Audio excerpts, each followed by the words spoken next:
The so-called big, beautiful budget, a huge omnibus bill that absolutely will raise the debt and deficit, at least in the short term, almost certainly in the long term, for obvious reasons, including the fact that it is going to cut or extend tax cuts on the wealthiest. Obviously, that decreases revenue, increases the deficit and the debt, massively increases the budget for military by a huge amount, just that alone, but all sorts of other things as well.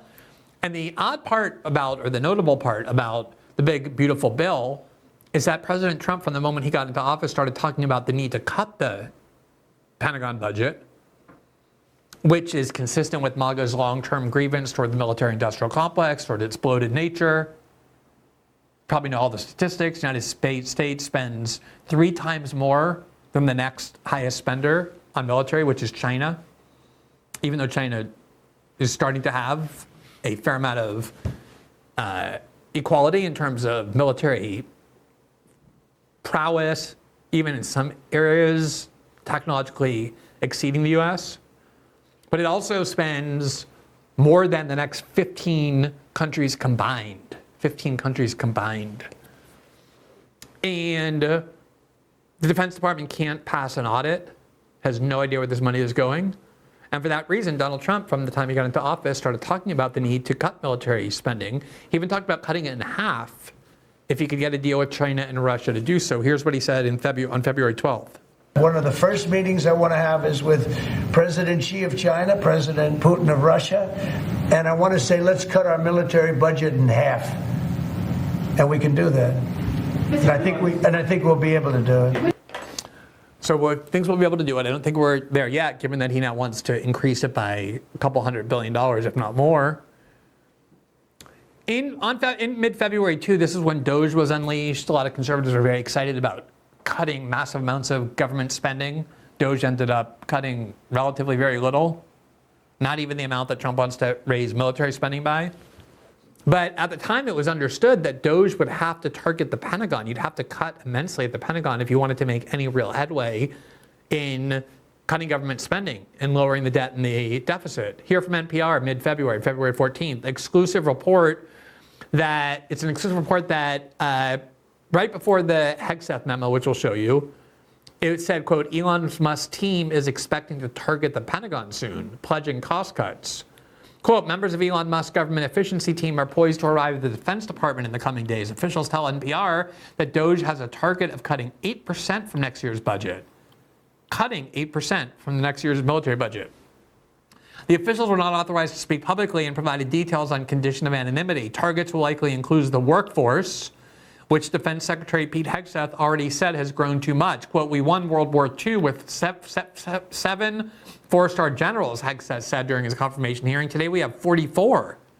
There is an inverse relationship between the size of staffs and victory on the battlefield. We do not need more bureaucracy at the top. We need more warfighters empowered at the bottom. So it is going to be my job to identify those places where fat can be cut so it can go toward lethality. A few days later, the Washington Post reported this, quote, Trump administration orders the Pentagon to plan for sweeping budget cuts. Quote, Defense Secretary Pete Hegseth has ordered senior leaders at the Pentagon and throughout the U.S. military to develop plans for cutting 8% from the defense budget in each of the next 5 years. 8% in each of the next 5 years, according to a memo obtained by the Washington Post and officials familiar with the matter. A striking proposal certain to face internal resistance and strident bipartisan opposition in Congress. Both parties are funded by the military-industrial complex, by arms manufacturers. If Trump tried to cut the defense budget by 8% even, let alone 8% every year over the next 5 years, as the Washington Post said, he would face, quote, internal resistance and strident bipartisan opposition in Congress, that's for sure. The Pentagon budget for 2025 is about $850 billion, with broad consensus on Capitol Hill that extensive spending is necessary to deter threats posed by China and Russia in particular. So we spend $850 billion, which is needed to deter threats from China and Russia. We all have nuclear weapons, huge amounts of nuclear weapons. China spends about $300 billion, so 1/3, a little bit less than 1/3, more than 1/3 rather, of what the U.S. is budgeted to spend. Russia spends about $70 billion, so 10 times less. more than 10 times less what the US spends. But we're told we have to keep shoveling close to $1 trillion a year to Raytheon and General Dynamics and Boeing and Palantir to deter the threat posed by China and Russia, which spends a fraction of what the United States has been spending for decades. If adopted in full, the cuts would include tens of billions of dollars in each of the next 5 years. Wow, that sounds great. Cuts to the Pentagon budget. Finally targeting this gigantic boondoggle, this massive transfer of wealth from the American worker to these huge arms manufacturers that employ huge numbers of lobbyists to control both parties. The military-industrial complex finally confronting and taking on and saying, no, you can't keep putting us in massive amounts of debt and deficit spending to fund your stockholders and make them rich and your executives as well.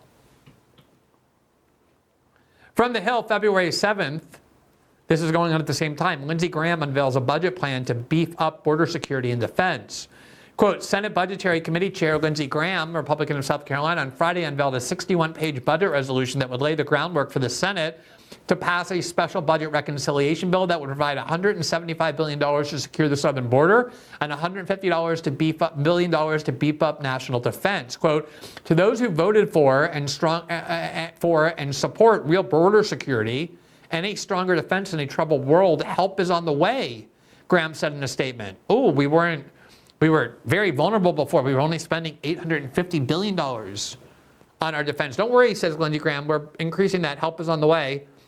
The legislation would increase annual spending by $85.5 billion and be fully paid for by $85.5 billion in budgetary offsets. Graham did not reveal what spending cuts would be used to pay for the proposal, leaving it for Republican leaders and committee chairmen to decide at a later date. They always say that. Oh, don't worry, we're going to cut offsetting amounts of the budget, and of course they can't do that. They don't do that. But they do raise defense spending, military spending always. Here's Donald Trump in April, just 2 months after he told Hegseth, and Hegseth said they're going to cut it by 8% every year over the next 5 years. He said he wants to meet with Russia and China to cut it by 50%. Here, out of nowhere, while at the White House, this is in the middle of the tariff controversy when the tariffs were first announced, and here's what he said about the defense budget. We have great things happening with our military. We also essentially approved a budget, which is in the facility, you'll like to hear this, of $1 trillion, $1 trillion, and nobody's seen anything like it. We have to build our military, and we're very cost conscious, but the military is something that we have to build, and we have to be strong because you got a lot of bad forces out there now. So we're going to be approving a budget, and I'm proud to say, actually, the biggest one we've ever done for the military. By the way, I believe this was the second meeting he had with Netanyahu at the White House. The first one was in February. This one, I believe, was in April. We'll check on that, but I believe it was Netanyahu who was sitting next to him when he said, you're going to like this. Yeah, it was Netanyahu right next to him. He said, you're going to like this, Bibi.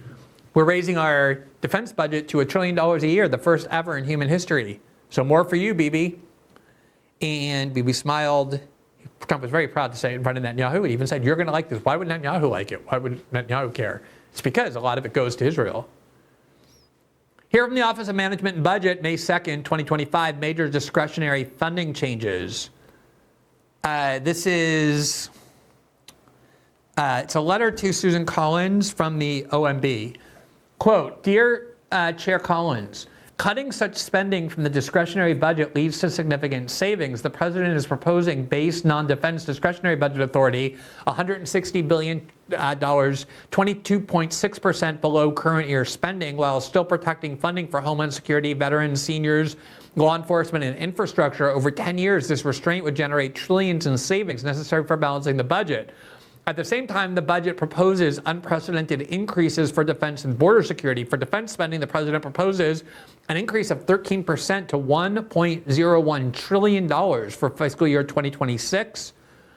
For Homeland Security, the budget commits a historic $175 billion investment to, at long last, fully securing our border. Program name is DoD Top Line. The budget delivers on the president's promise. Okay, so this is what they're claiming the budget would do, the White House. And here is part of what the increased defense budget is intended to do. This is from Breaking Defense, June 4th. Less ships, more bombs.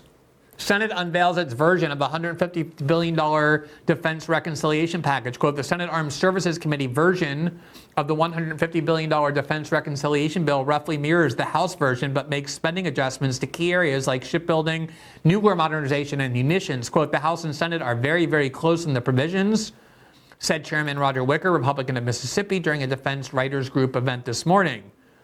House Armed Services Committee Chairman Mike Rogers and I are really very close together, and the administration is supportive. The difficult portion of reconciliation and the things that might trip it up are really in other parts of the bill. In a statement released last night, Rogers, Republican of Alabama, said the bill is, quote, a generational investment in our national defense.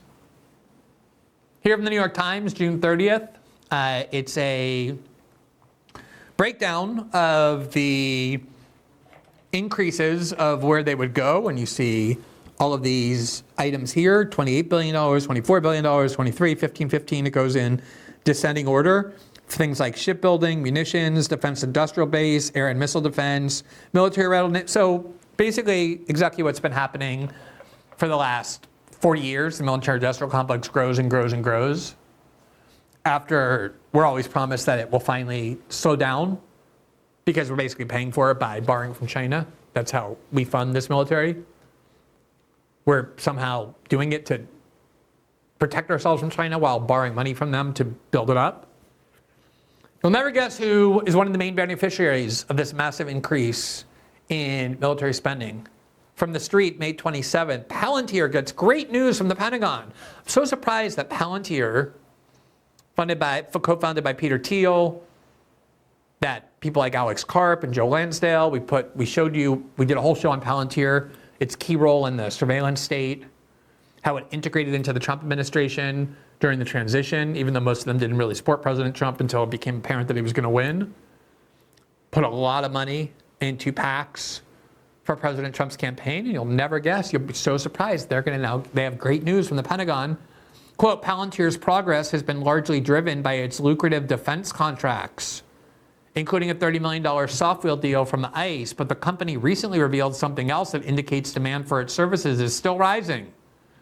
The DoD seems to believe it will have considerably more use for Palantir's technology concerning mission support systems, as it has significantly increased its budget from software licenses. An official from the department recently issued the following statement, quote, combatant commands in particular have increased their use of MSS to command and control dynamic operations and activities in their theaters. In response to this growing demand, the Chief Digital and AI Office and Army increased capacity to support emerging combatant command operations and other DoD component needs. So billions more to Palantir. Congratulations to them. Part of what we're doing is a Golden Dome, similar to the Iron Dome that Israel has. Now, I don't know what use the United States has for shooting down ballistic missiles. We have a gigantic arsenal. We have a huge nuclear arsenal.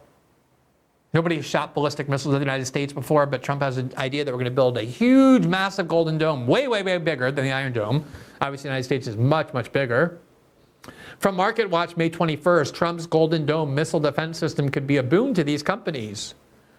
President Donald Trump's unveiling of a $175 billion plan to build a massive missile defense system, a project viewed as ambitious in both its timeline and budget, boosted defense stocks on Wednesday. Congratulations to those defense contractors on their massive increase in their stock price as a result of this commitment to tens, if not hundreds of billions more in resources from the American taxpayer to these companies. Trump said he wants the, quote, Golden Dome to be operational by the end of his term in 3.5 years.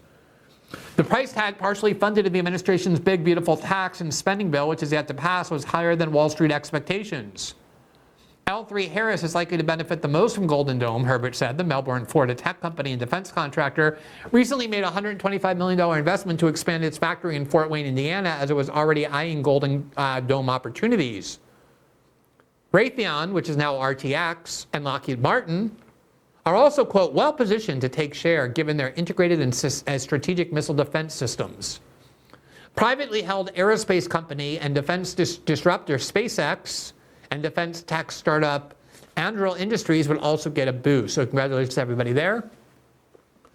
From Axios, June 29th, which was just a couple days ago, yesterday in fact, $11.8 million more uninsured from the Senate bill, according to the CBO. So this is the scheme that's happening, and it's been happening for forever. There are certain programs, very limited programs, that are designed to help the middle class and the working class. That's why the middle class and the working class are doing so poorly. And the main promise of the Trump administration, the MAGA movement, the Republican Party, has been, remember, we're going to stand for the forgotten person, the working class people. And huge numbers of them who voted for Trump on that basis are actually on Medicare. They use Medicare, they can't afford health insurance, they can't afford, if their families get sick, some accident happens, they use Medicare. And according to the CBO, just from yesterday, 11.8 million more uninsured people, if that Senate bill passes, the big beautiful bill will become uninsured. So huge numbers of billions and billions and billions of dollars to Palantir, Raytheon, General Dynamics, Boeing, etc. The working class people smashed. No more Medicare rather. Thanks for watching this clip from System Update, our live show that airs every Monday through Friday at 7 p.m. Eastern, exclusively on Rumble. You can catch the full nightly shows live or view the backlog of episodes for free on our Rumble page. You can also find full episodes the morning after they air across all major podcasting platforms, including Spotify and Apple. All the information you need is linked below. We hope to see you there.